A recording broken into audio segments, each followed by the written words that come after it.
Today's project is about these dust boots that are on the fuel injectors.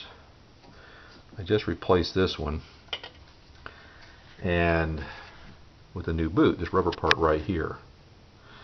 And as you can see from the old one, that's what it looks like now. This is all busted up and messed up. So what we're going to do is pop this out, remove these connectors, and put a new rubber boot on. And I'll try to document that as I go. Okay, I removed that little pin right there that slides into this injector that slots right in there.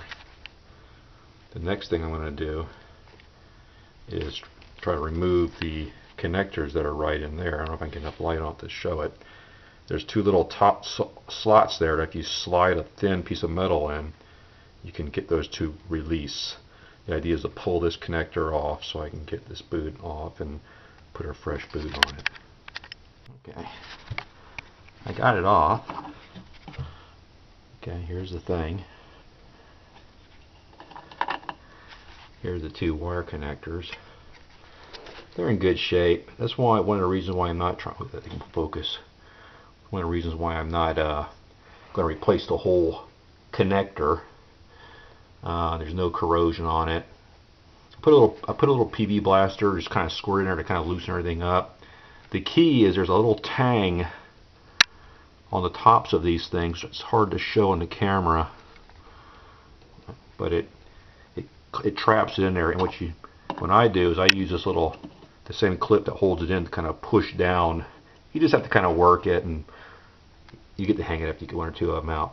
But with this out, now the trick's going to be to get the rubber boot over this before we reinstall the old cap. So that's got to come off now. This hard rock rubber boot, and I'll put a little sock on here, and I'll show you what I mean by that in just a minute. Okay, here's the next important part of the process. You want to slide some plastic drinking straws, as small as it'll fit over the terminal part, the metal parts, because you're going to need to slide this through that boot. It's a pretty tight fit, and you don't want that metal getting hung up on it. Scooch it back, cut a sharp point on it, then put Vaseline all over the place here on these plastic straws and on up on this part here to help that rubber boot slip on and get it all the way past that nonsense. Here's the boot we're going to be using. Okay, it's a brand new boot, nice and pliable.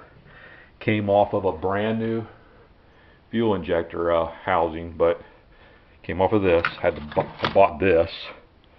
The intent was going to install these, but frankly I don't know where these are made, and I'm sure they're fine, but I don't know. I just like to keep stuff original. There's nothing at all wrong with these. I cleaned it, put a little brake cleaner on, got nice and clean. The rubber parts there, I don't know, they might be a little bit hard, but I don't think that'll be a problem. So we're gonna grease up those straws and slip this thing through next. Okay, we're nearly there. I used the Vaseline on the straws, slip this over. You have to dry this off because it gets real slippery. You need this outside rubber should be dry so you can pull on it, get some gription there, and then let these come through, and we'll pull these off, exposing those terminals.